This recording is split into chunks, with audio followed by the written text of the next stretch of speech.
name is Caleb Nolan. This is Intro to Philosophy, and for my philosophy presentation, I chose Thomas Paine, the famed American pamphleteer and revolutionary. In my thesis statement, I said that he was outspoken, unpopular, and hot-headed, but had a way of putting things that penetrated the consciousness of men around him and spurred them to action. His will, convictions, and boldness were an indispensable tool for American French independence, and as a result, ignited the age of revolution and changed the world. This is all true, but he had a very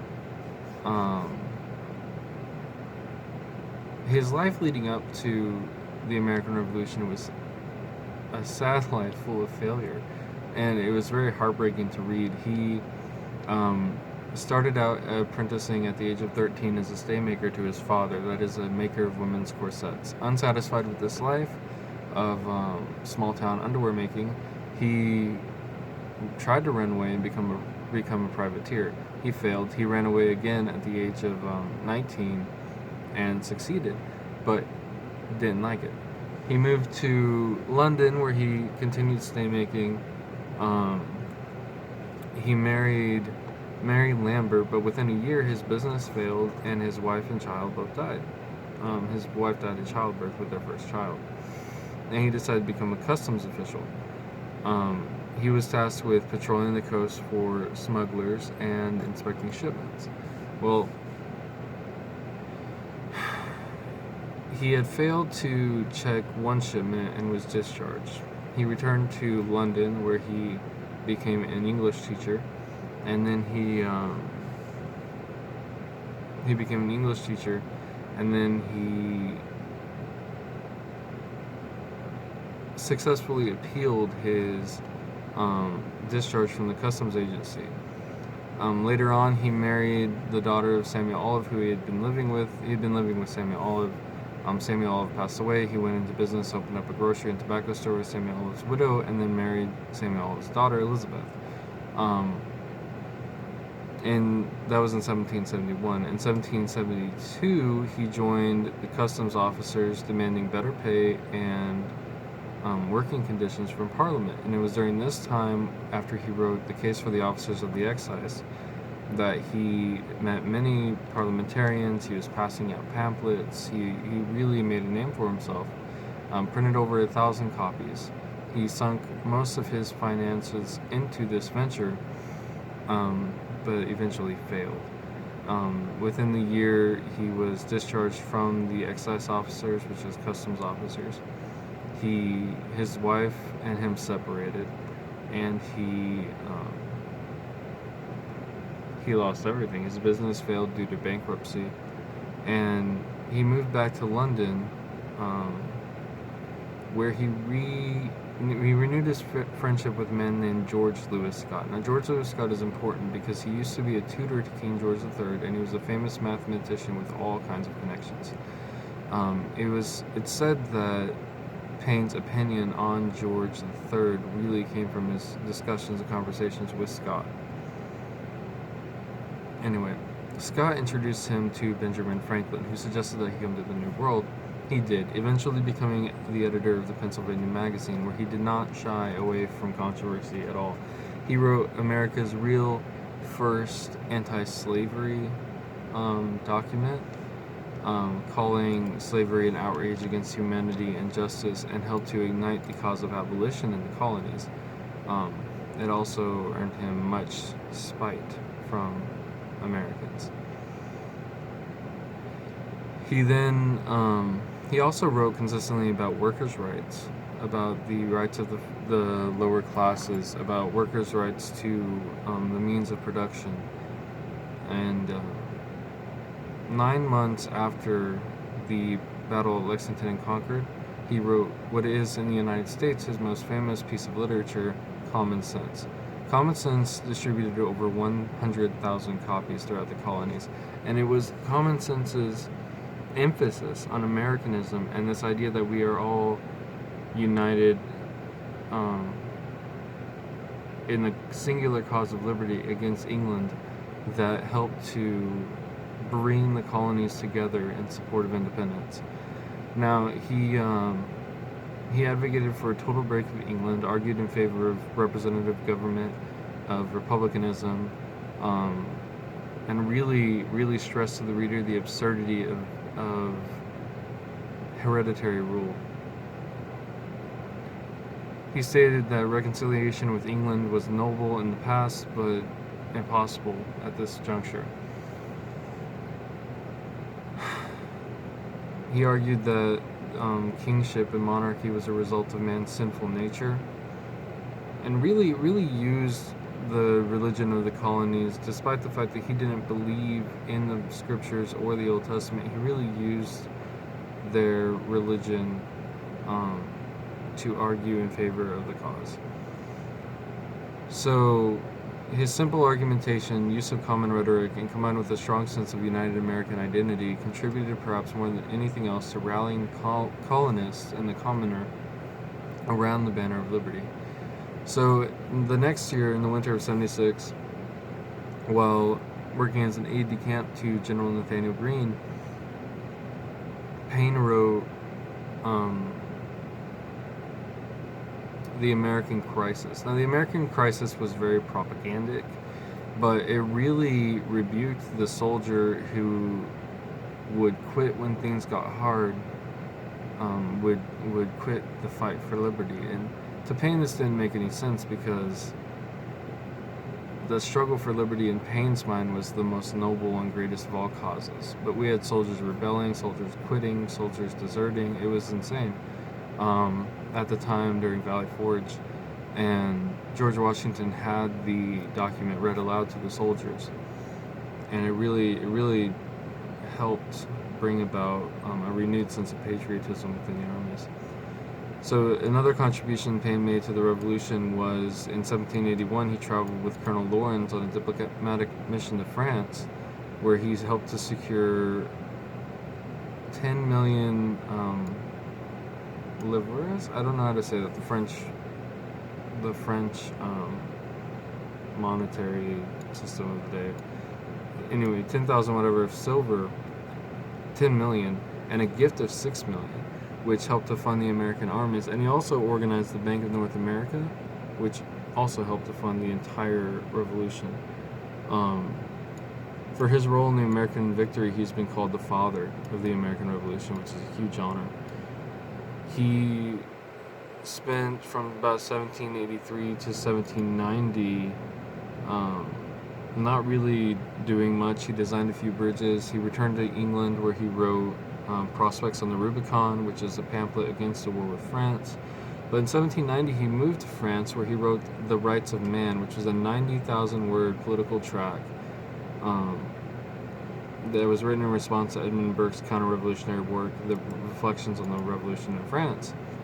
So Paine wrote this, sold over 200,000 copies, and really helped to ignite the cause of revolution, not only in France, but also in Germany, Ireland, and throughout Europe. He argued against hereditary rule again. He was very consistent. He encouraged the reader to shake off religion and monarchy, and that the man was fully capable of ruling himself. So in 1792, Paine was granted honorary French citizenship. He joined the French National Convention. He was part of the French Constitutional Committee. But his enemies in the National Convention passed a law that said foreigners could not serve in the convention. And this led to Paine's eventual arrest. So he was arrested. He was also sentenced to death, but the jailer who marks your door, he marked the outside of the door for death, accidentally marked the inside of the door, because Paine was visiting with some friends, so he was never actually marked for death, which is just a huge stroke of luck, or providence, for Paine. The French refused to acknowledge his American citizenship, claiming that he was an Englishman. The Americans didn't help. George Washington didn't want to be involved, so he didn't really step in. And it wasn't until James Monroe, as the American minister to France, stepped in, and the French eventually recognized his citizenship, that he was released and allowed back into the National Convention in July 1795. He was one of only 3 members of the National Convention to oppose the new Constitution because it did not include universal suffrage. 1796 found him back in England. During this time, he was publishing what really vilified him in the eyes of the public, which was The Age of Reason, which was a huge defense of deism. He had originally sent a copy to Benjamin Franklin, who said it would be better if he burned it, because the effects of his writing would have such a huge impact on society and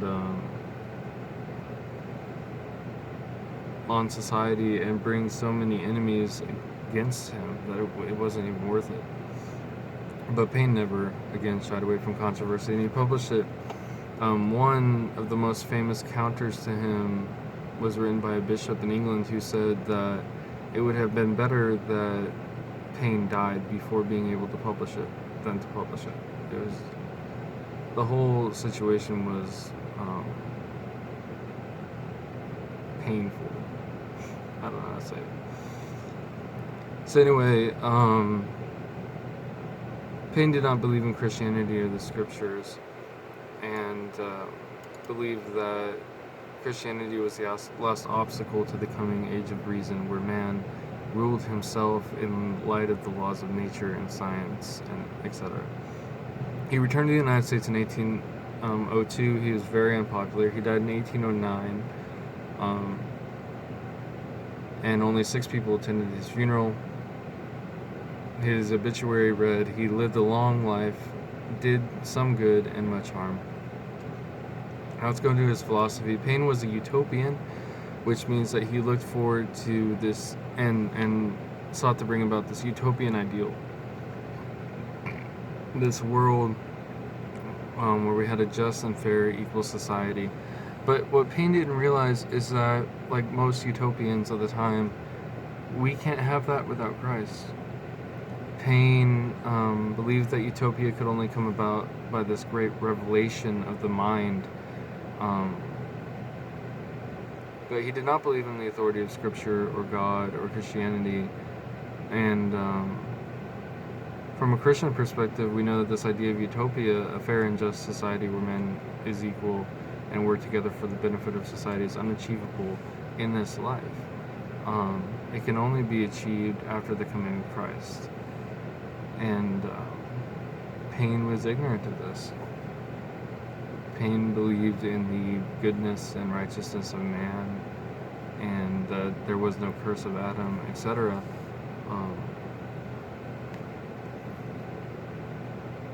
Paine believed in a biblical concept. He believed that it is the duty of man to seek justice and love mercy.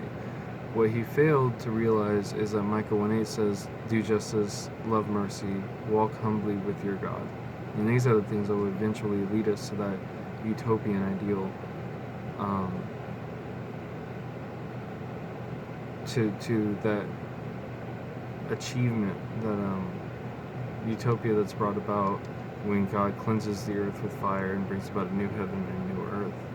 That's the utopia that Thomas Paine was striving towards, but did not realize was unachievable. Now, on religion, he was a staunch deist. He hated Christianity, established Christianity, etc. And I think that was the mix of Quakerism combined with, I wrote it here, his religious convictions were doubtless the result of his childhood Quakerism combined with a later exposure to Newtonian science and Enlightenment thought. He said he believed in a God, and he believed that God created the world. However, he did not believe in miracles, he did not believe in Christ, he did not believe in sin, he did not believe in the atonement, etc. And he believed that true happiness was found in being totally faithful to yourself and your convictions, which to an extent is true. However, it is not a reason to stay ignorant. So he was openly critical of the Bible. He called it a murderous text. And this is important because he said that the scriptures were full of murder and adultery and etc., and he blamed those on God. However, what he failed to do is, it's just when those things are recorded in the Bible, they're recorded as acts of man, as a result of sin. So it's really not God's fault, it's our fault. So I wrote, deism is complicated and nuanced stance in the world that often results from the knowledge and acceptance of natural evidence of God. However, they struggle with intellectual acceptance of what they believe is improbable. So they struggle with the idea of Christ coming back for our sins, of sin nature being passed down, of miracles, etc. There are several counters to deism. The first is that they deny miracles, yet they believe that God created everything in the entire world, which is arguably the greatest of miracles. They hold natural law to be supreme, yet even modern science argues against natural law as the rule and allows for the unusual and complex that we don't understand, such as miracles. Lastly, deists argue that God is a machine maker and the world is his machine, that he made the world to work a certain way and left it to be. However, the theistic counter to this position is that nothing is really caused by natural law. Instead, natural law only describes in human terms what God has caused to be. So what God does, what God has done. And it's not, I think it is a great fallacy to observe all that God has done and then say that God has only done what we have observed him to do. If God has done so much in creating the universe and us and providing for us, etc., and giving us his word, it seems like a great ignorance to say that he stopped there, that he didn't do everything he said he did, that he only did what we saw him do. I don't know how to explain it. Richard Watson, the former Bishop of Llandaff at the time, wrote, "For my philosophy at least instructs me to believe that God not only primarily formed, but that he through the ages executed the laws of nature, and that he will throughout all eternity administer them for the general happiness of his creatures, whether he can on every occasion discern them or not. So God works his will in his way to bring about the most benefit to himself and man. God's will is not clearly understandable to us, however we can know that he has a will and that he will work his will regardless of what we believe."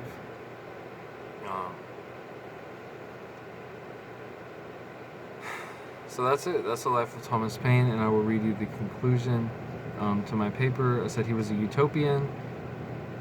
He believed that a better world is possible if we work with it. He was a deist who for all his intellect and reason failed to see that God as anything more than a machinist.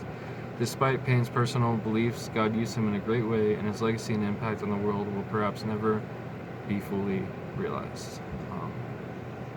I hope you'll read the paper. It's 9 pages. I tried to shorten it. It was 20 pages because I'm a really big fan of Thomas Paine and I just went to town on my writing. But I hope that you'll do some research on Paine in your spare time because he's a fascinating figure who had an incredible impact on the lives of every American today. And I really think that he changed the world. So, thank you.